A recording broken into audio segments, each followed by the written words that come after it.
Ahí está. Los casos que siempre se ponían en las clases de obligaciones, desde que yo estudié allá en el año 99, eran... Caso fortuito. ¿Qué? ¿El caso fortuito? ¿Pero qué caso fortuito? A ver, contame un ejemplo.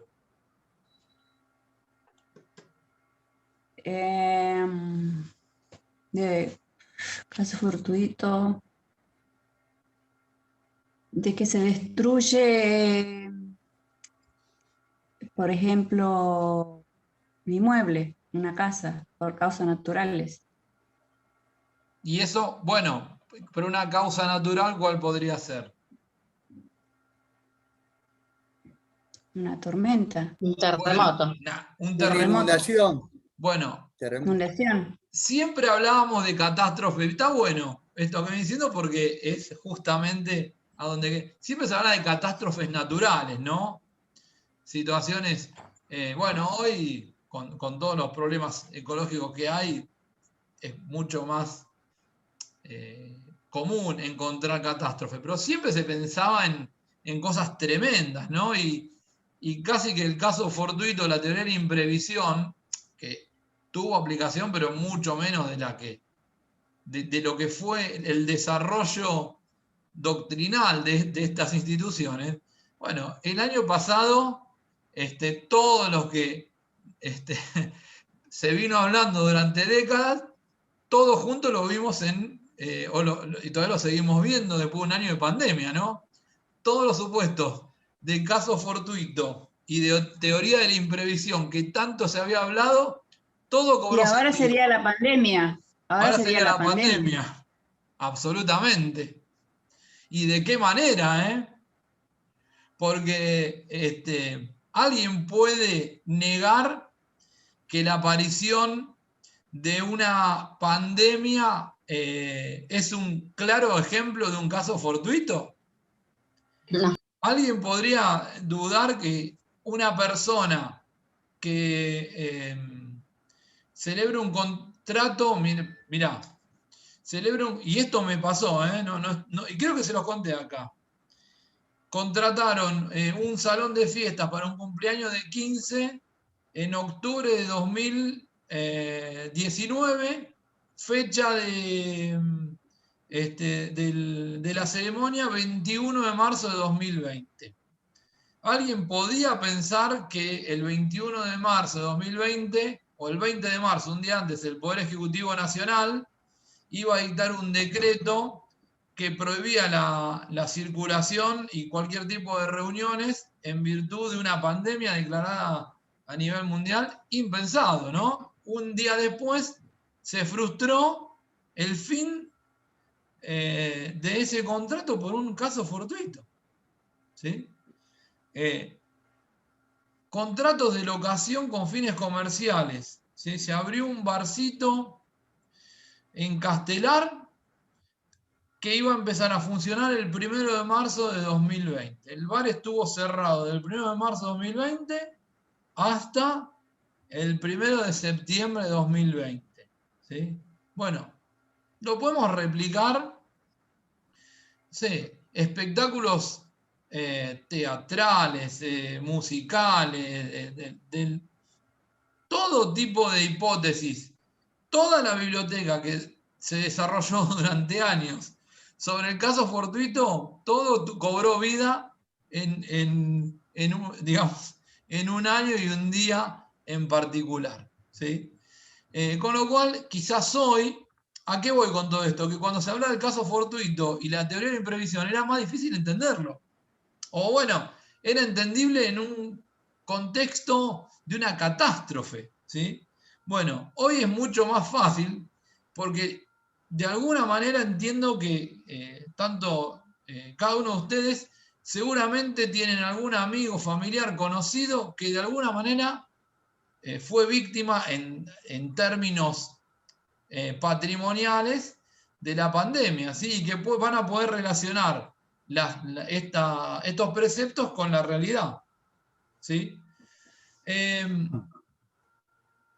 Ahí, digamos, en el código de Vélez se distinguía, porque digo, si están con algún manual viejo van a encontrar lo que era el caso fortuito de la fuerza mayor, ¿sí? En el Código de Vélez, el caso fortuito era aquellos hechos de la naturaleza que impedían el cumplimiento de la obligación y que extinguían la responsabilidad del deudor. La fuerza mayor era asimilada a lo que se denominaba el hecho del príncipe, ¿sí? El hecho del príncipe era un acto de la autoridad gubernamental que impedía cumplir con la obligación, ¿sí? Mire, hablamos de moneda extranjera. Me comprometí a pagar una obligación en moneda extranjera y el Estado impide la compra de moneda extranjera en el mercado oficial de cambios, ¿sí? Un hecho del príncipe, es decir, un acto de una autoridad estatal impide cumplir con la obligación, ¿sí? Bueno, miles. Me obligué a, no sé, transportar X cantidad de mercadería alimentaria de la provincia de Buenos Aires a la de San Luis, ¿sí? Bueno, la provincia de San Luis, por cuestiones sanitarias, no lo del virus, por cuestiones sanitarias, prohibió el ingreso de ese grupo de alimentos a la provincia, ¿sí? Un hecho del príncipe impide el cumplimiento de la obligación. Bueno, esta distinción que se hacía en Vélez hoy quedó de lado. Para el nuevo código, cuando define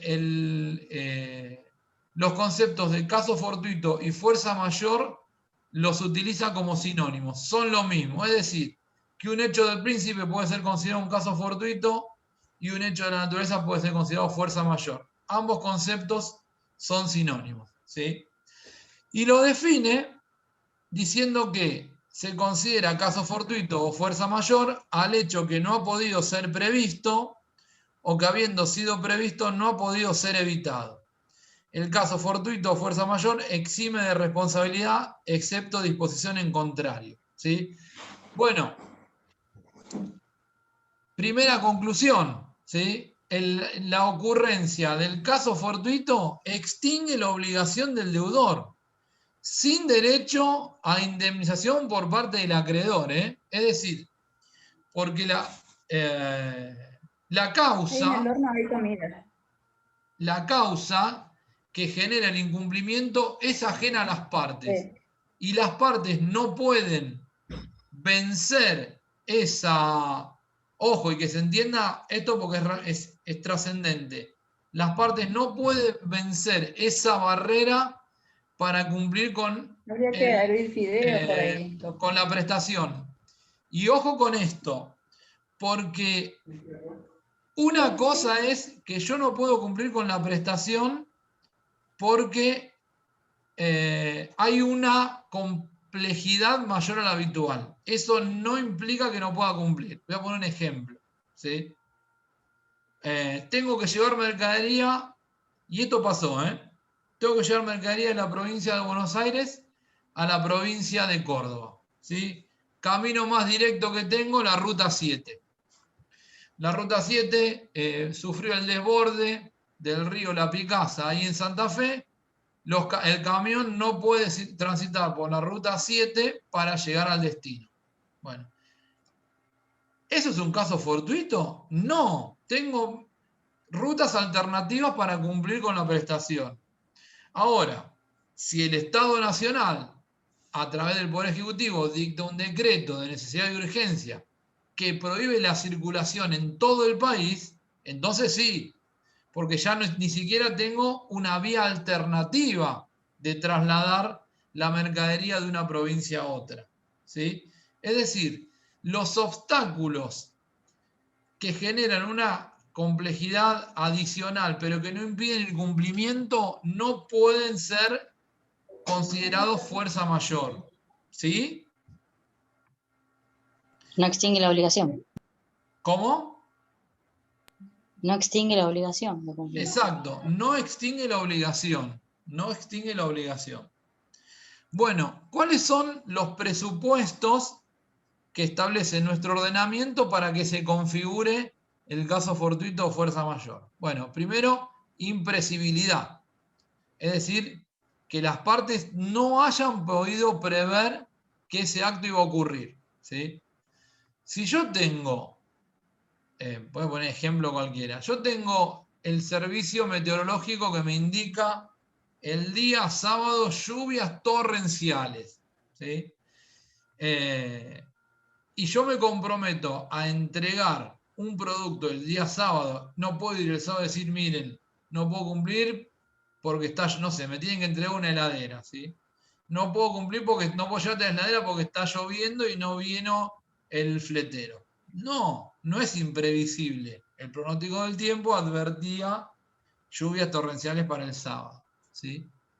Inevitable, ¿sí? O sea, yo le diría que la inevitabilidad es aún más trascendente que la imprevisibilidad, porque hay hechos que pueden preverse y aún así son inevitables, ¿sí? Con lo cual, las partes pudieron haber previsto, pero si no pueden evitar las consecuencias del hecho, por ejemplo, el virus, ¿sí? Ya que estamos en pandemia, si ustedes recuerdan, apareció en China ya en noviembre de 2019, ¿sí? Bueno, las partes pudieron haber previsto la existencia del virus que podía venir de China hasta Argentina, ¿sí? Ahora, sin embargo, pudieron haber hecho contratos o pudieron haber asumido obligaciones para realizarlo durante 2020, porque lo que quizás no pudieron haber previsto, o digamos, conocían la existencia de un nuevo virus, pero aún sabiendo eso, jamás pensaron que podía llegar a paralizar la economía mundial. Por lo tanto, aún previsto fue inevitable, ¿sí? El hecho tiene que ser actual, es decir, al momento del cumplimiento de la obligación, el caso fortuito debe estar vigente, ¿sí? ¿Qué quiere decir esto? Y bueno, si yo celebré un contrato durante la pandemia del año pasado por el cual, por ejemplo, un concesionario se obligó a entregarme un auto importado durante el 2021, bueno, a ver, el caso fortuito ya ocurrió, ¿sí? Y celebré ese acuerdo como concesionario sabiendo cuáles eran las complejidades. Se me fue el PowerPoint, che, ¿qué pasó? Bueno, ahí lo volvemos. Sabiendo cuáles son las complejidades que existían al momento de asumir el compromiso. Entonces ya no pueden invocar que ese caso fortuito es actual, ¿sí? Bien. El requisito de ajeneidad, ¿sí? Es decir, que debe ser un hecho que ocurra. Esto es de alguna manera, una idea que la doctrina moderna incorporó y que parece que tiene bastante sentido. La ajeneidad tiene que ver con que no sea un hecho que ocurra dentro de un ámbito de custodia del deudor, ¿sí? ¿Qué quiere decir esto? Si, por ejemplo, se produjo una subida de tensión, una fábrica debía entregar electrodomésticos, ¿sí? Y se produjo una subida de tensión en el inmueble o en el depósito donde guardan los electrodomésticos, y eso hace que se quemen todos los electrodomésticos, no pueden alegar la existencia de caso fortuito, porque el hecho ocurre dentro de la esfera de custodia de la, digamos, de la deudora, ¿sí? Es decir, que cuando, digamos, para invocar la existencia de fuerza mayor, tiene que tratarse de un hecho de circunstancias extraordinarias que afecten a la zona geográfica, ¿sí? no que ocurran dentro de la esfera de custodia del deudor. Porque en todo caso es el deudor quien no adoptó las medidas adecuadas para, digamos, cumplir con la prestación comprometida. Bueno. Esto es que el deudor no tenga la posibilidad de hacer o dejar de hacer algo que contribuya al hecho de fuerza mayor. Exactamente. Exactamente. La sobreviniencia tiene que ver con que tiene que ser un hecho que suceda. Hecho, estamos hablando, me refiero a hecho de la naturaleza o a un hecho de una autoridad, hecho como concepto genérico. Es decir, que el hecho sea posterior al compromiso asumido, porque en realidad, si el hecho es anterior o la obligación no puede existir porque es de imposible cumplimiento, o en todo caso el deudor asumió los riesgos de realizarlo ya estando en marcha el caso fortuito. ¿Se entiende? Es decir, no debe formar el caso fortuito parte del alea previsto en el acuerdo. Bueno. Sí, lo que decía recién de la entrega del auto, si se compromete a la entrega ahora, hoy. Mira, no iba a repetir el ejemplo, pero me digo, para no volver sobre lo mismo, pero sí. Es eso. Bueno, y el caso fortuito debe generar para el deudor la imposibilidad de cumplir. Esperen que voy a.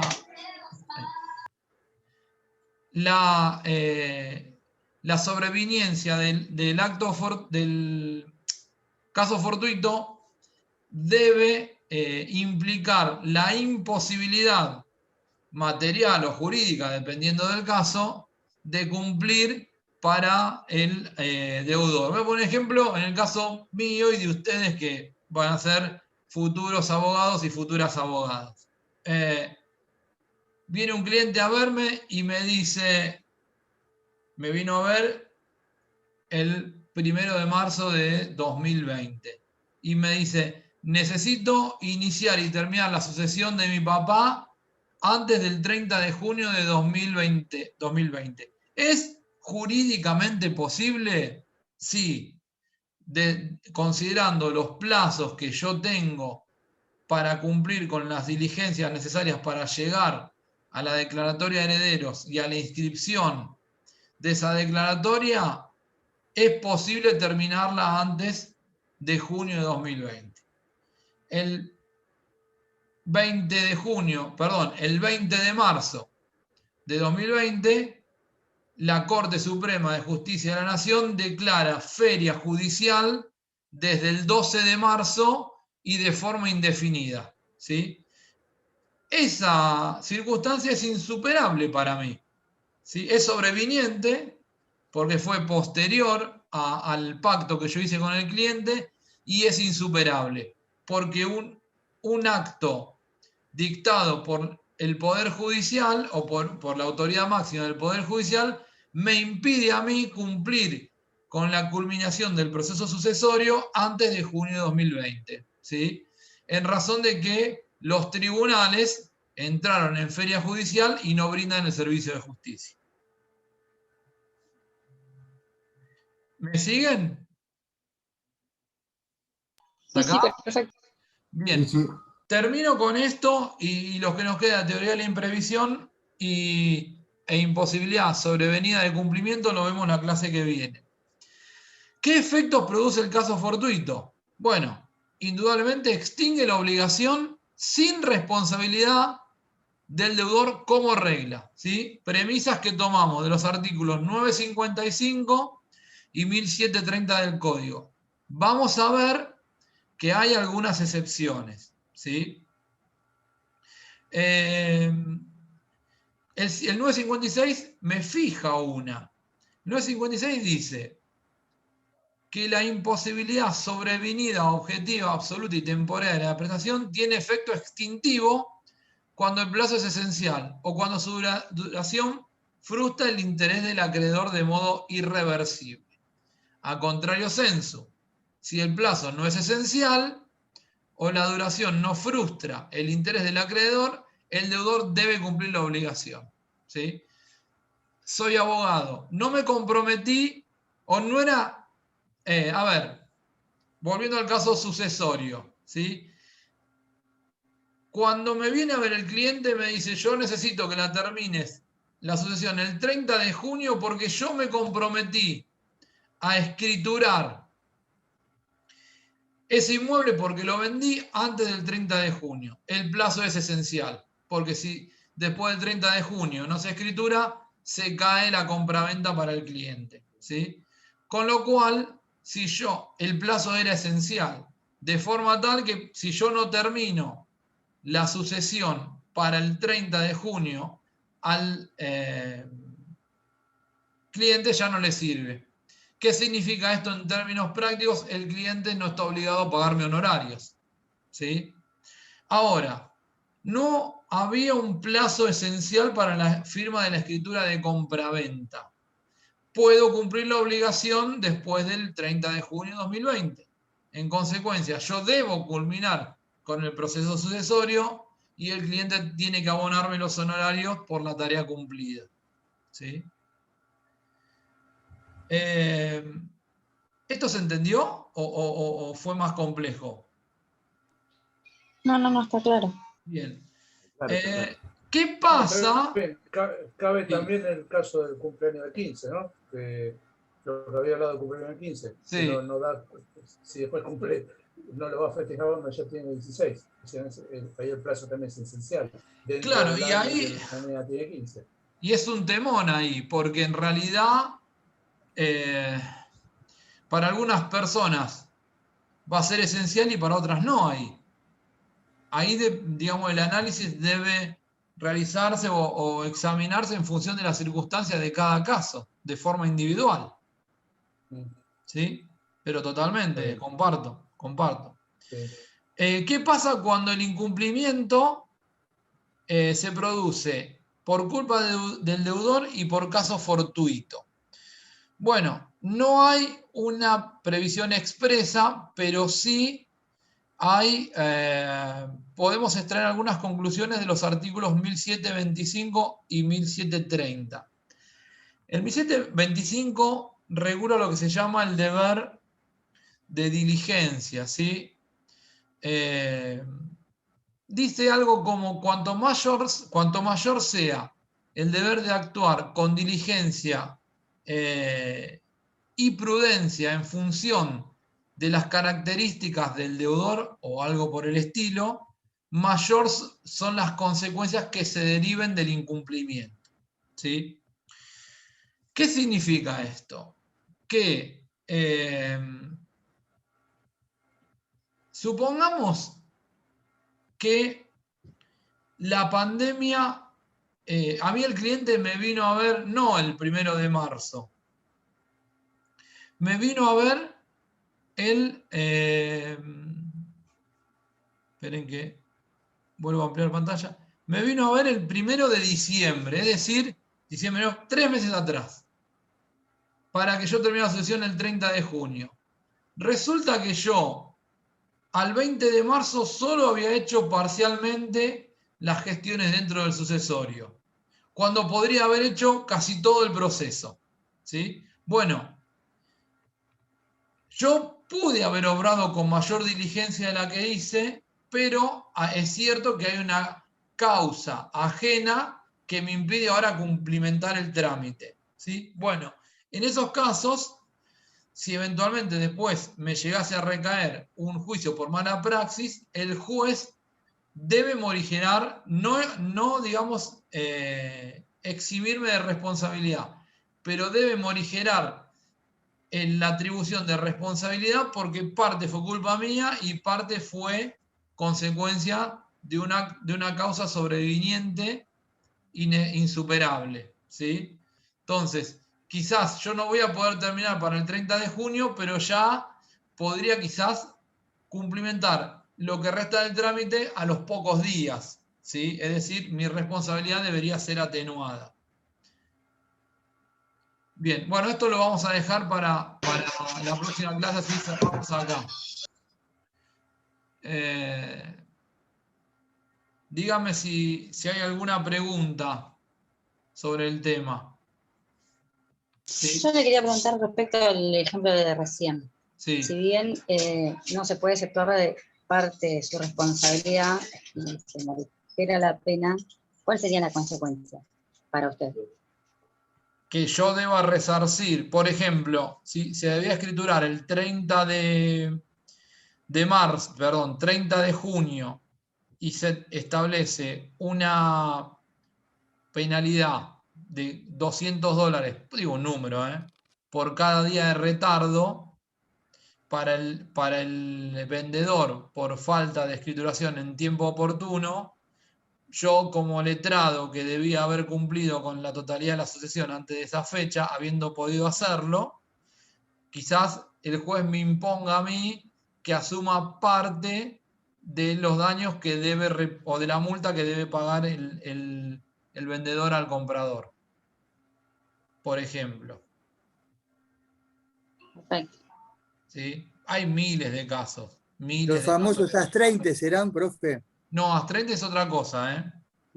AS30 es una sanción procesal. Sanción. La vamos a ver. Sí. Es una multa y sanción, si hay diferencia. No, porque las 30 es una sanción procesal ante el incumplimiento de una sentencia judicial. Una medida compulsiva. Es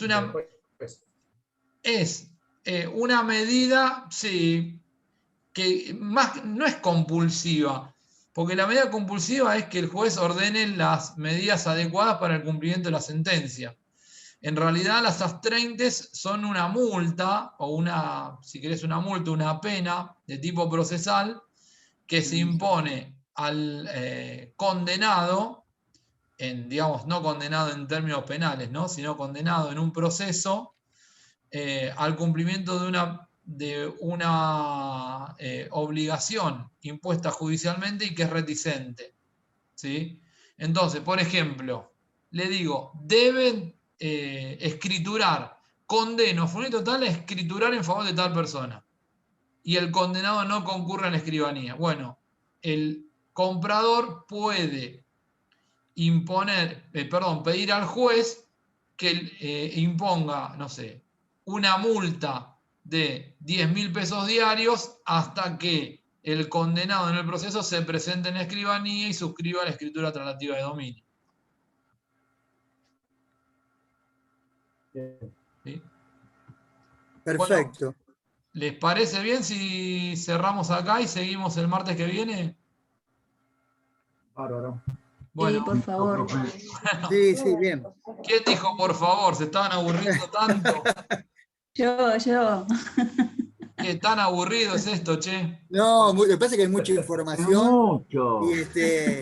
Y a mí me dicen, amigos míos que son abogados, me dicen, mirá, una de las materias importantísimas para que uno pueda ejercer bien es tener el conocimiento muy, muy, muy detallado de lo que es obligación.